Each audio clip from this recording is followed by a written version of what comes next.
Yes, good evening, comrades. There's been a lot of discussion about the reasons behind the assassination of this important Iranian general. Apparently, members of Congress don't feel that the White House and the government is being straight with them about it. Nobody believes Trump. The standing reasons are easy, and that's, war against Iran, whether that's slow or hot, that's, an aim of U.S. imperialism, and maintaining U.S. empire in the region. But the immediate reason is important. And I'm going to go out on a limb, although I don't think it's a narrow limb, and say that what really provoked Trump and others to act, to kill a member of a government, which is unprecedented. They do it, but they usually do it covertly, was the storming of the embassy in Baghdad. Why? Because when you do that, it evokes memories and fears of the masses rising up. Not just the military, not just guns and bombs, which are important, but the masses rising up in anger and storming the embassy, the biggest U.S. embassy in the world. Over 10,000 people work there in the green zone, which is supposed to be so protected. Watching that being stormed scared the shit out of them. And it also made them feel humiliated and reminded them, or for those who think about it, it reminded them. For those who don't, it gave them a picture of what the collapse of U.S. imperialism is going to feel like. Since Trump's speech last night, I don't know if did any comrades hear that? Everybody was waiting, to see what his reaction would be. The code words in the bourgeois media have been the tensions are easing and so forth. I don't think we should take that very seriously. If there are, in fact, a moment of tensions easing, quote unquote, it's liable to be very short-lived. Because the seeds of this war against Iran and a wider war in the region are already implanted, and it's just a matter of details, circumstances, and reacting to events. And so we may find ourselves, very soon coming back and talking about it and what we must do. And the most important thing now is the demonstrations that have taken place and the demonstrations against war in Iran that are planned. There's something on the 15th, is that right? And maybe there are others. The 25th, maybe Comrade Sarah and Makasi will talk more about them. They may know more than I know about them. They're still very, very important. We have to grasp the iron while it's hot. One of the things that this has done, dangerous, horrible attacks, like this attack on this important general, they have contradictory reactions. And one of the contradictory reactions is that it wakes up the masses, and in this case, particularly a lot of young people who are becoming radical. It wakes them up to the reality that the struggle against Trump, or the struggle against the government, it's not just a domestic issue. It's a world issue. It informs them and begins strengthening their anti-war, anti-imperialist knowledge, which is oh so important, going forward. So it's a good thing, and you have people thinking about it. And I was so happy to hear the demonstrations, not only in this city, But around the country and around the world, there were more young people involved. Sometimes when you have the anti-war demonstrations and, you know, maybe it's only a marginal group of activists who know about this or who know about Syria or who are motivated by something like this, you know, you get people who, you know, represent the anti-Vietnam War era. And so it's an older generation. And that's important because somebody has to keep, you know, make sure that the torch has a flame on it. But when younger people begin coming out, then you know that this is a significant thing. This is a game changer in terms of world consciousness, and it's good. It makes our struggle global, and that's the way it should be.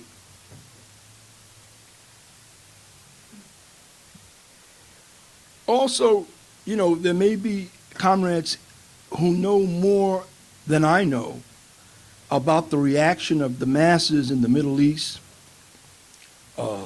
From what I've read, there were pretty big demonstrations, starting in Iraq, also in Lebanon, where there's Hezbollah, and in Jordan, and in Yemen, and other places, even in Egypt. And did you see the tremendous turnout in Iran? Oh my goodness. Millions and millions of people. You know, even if the government wanted to orchestrate a response like that, they couldn't have done it because it was beyond the government.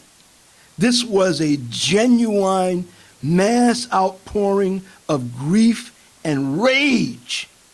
And it was so interesting and contradictory and hypocritical to see all of the Democratic politicians saying, well, we're not for the war, but he was a bad guy.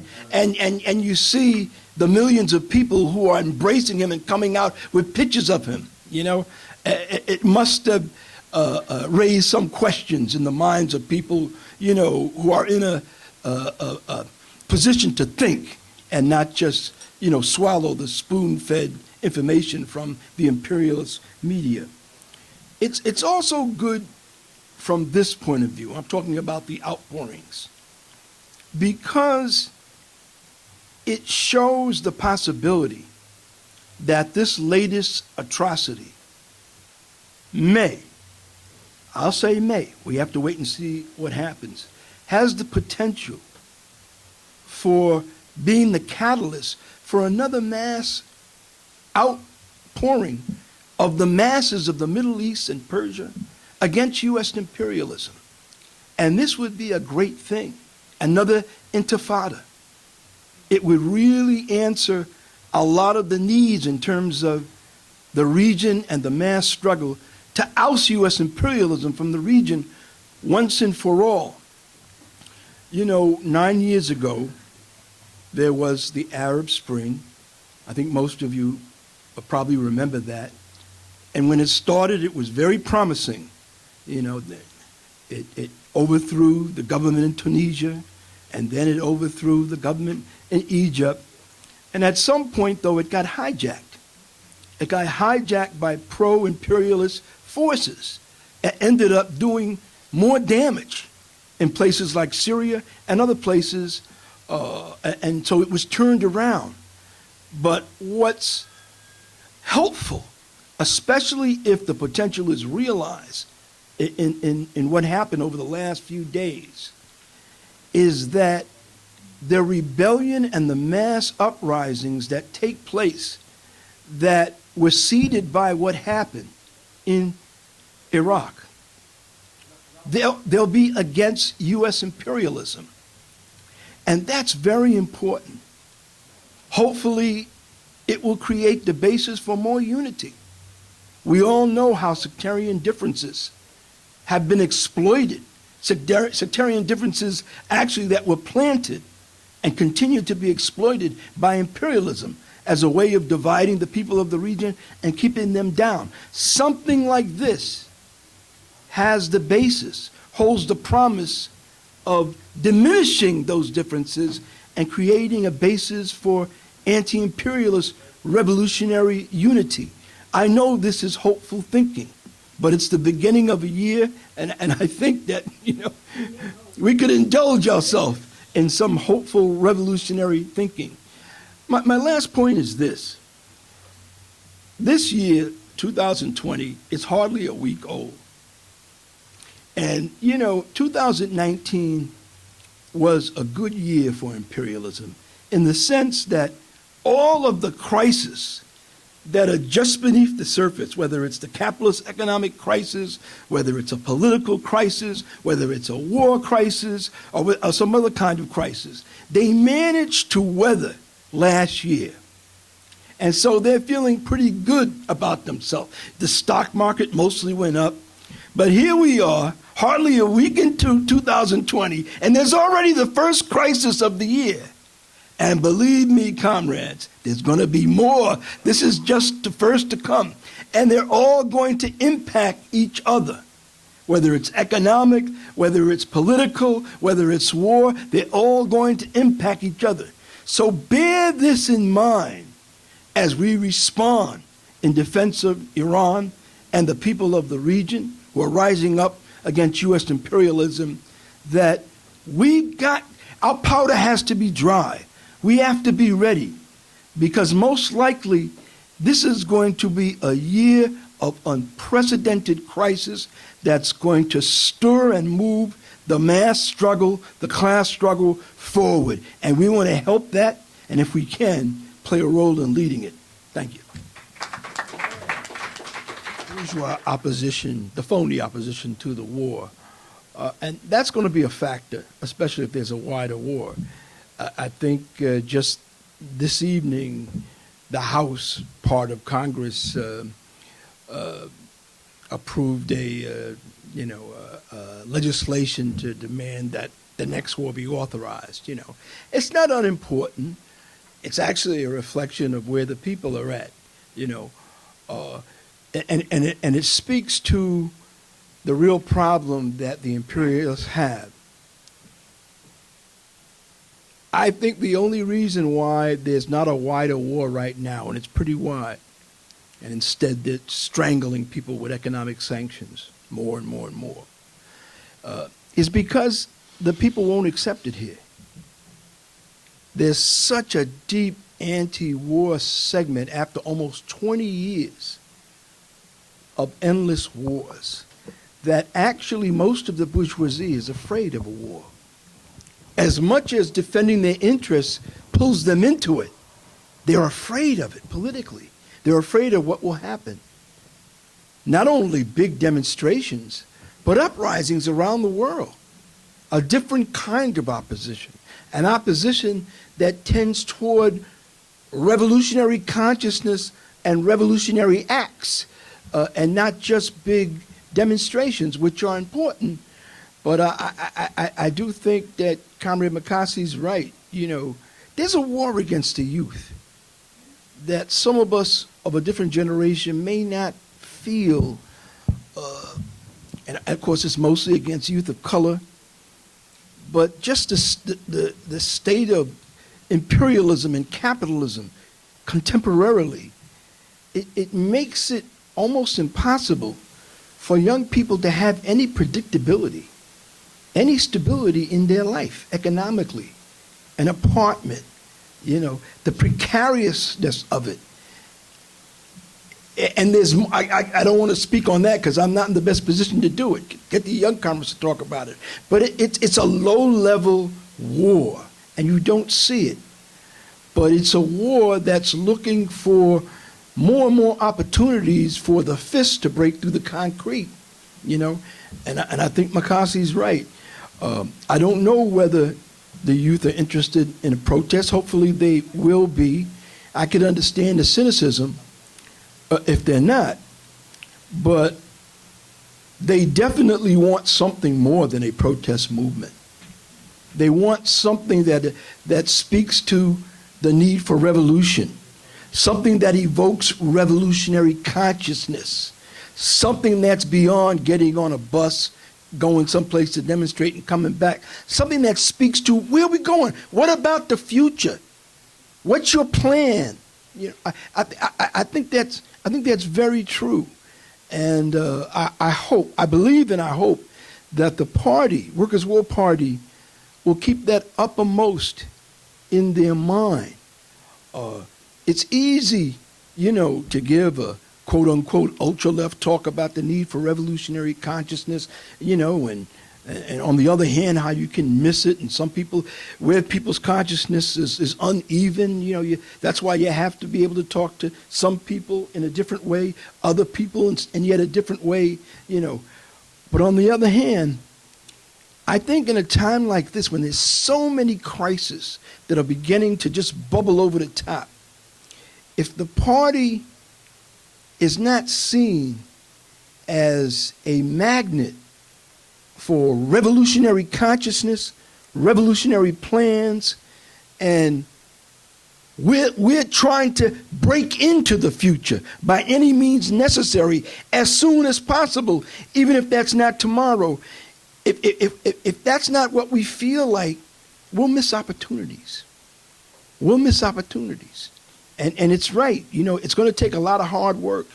You can call a demonstration, and that's good. I'm very much for that. The bigger, the better. But that's one aspect of organizing.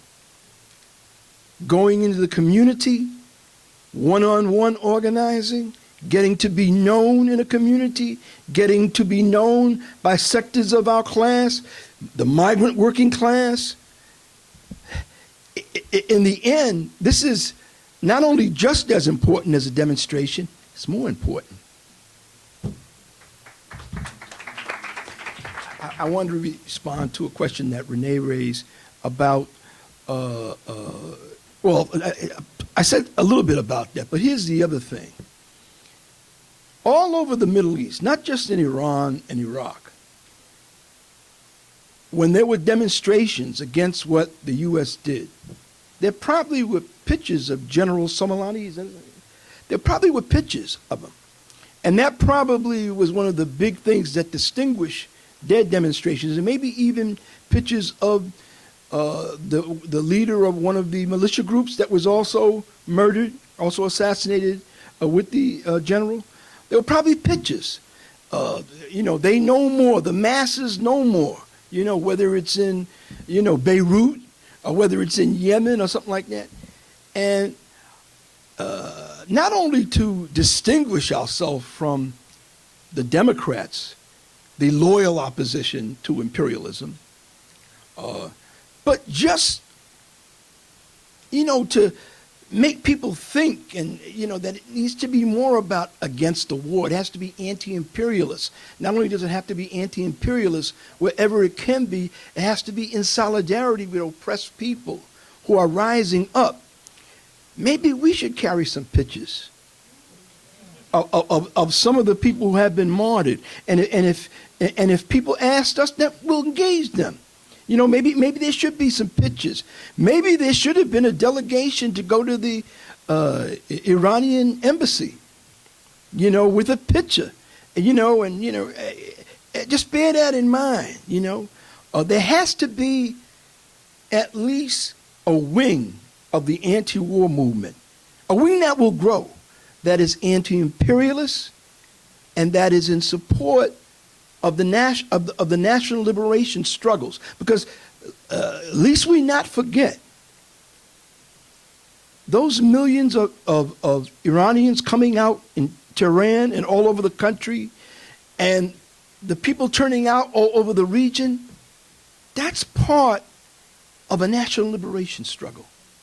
That's part of an anti-imperialist national liberation struggle to evict U.S. imperialism from their lands. We may agree with some liberation forces more than others. I'm not even sure if we have someone there that we could agree with ideologically, because I'm not sure, I'm not an expert on this, but I know the forces of Marxism, Leninism there may not be that strong.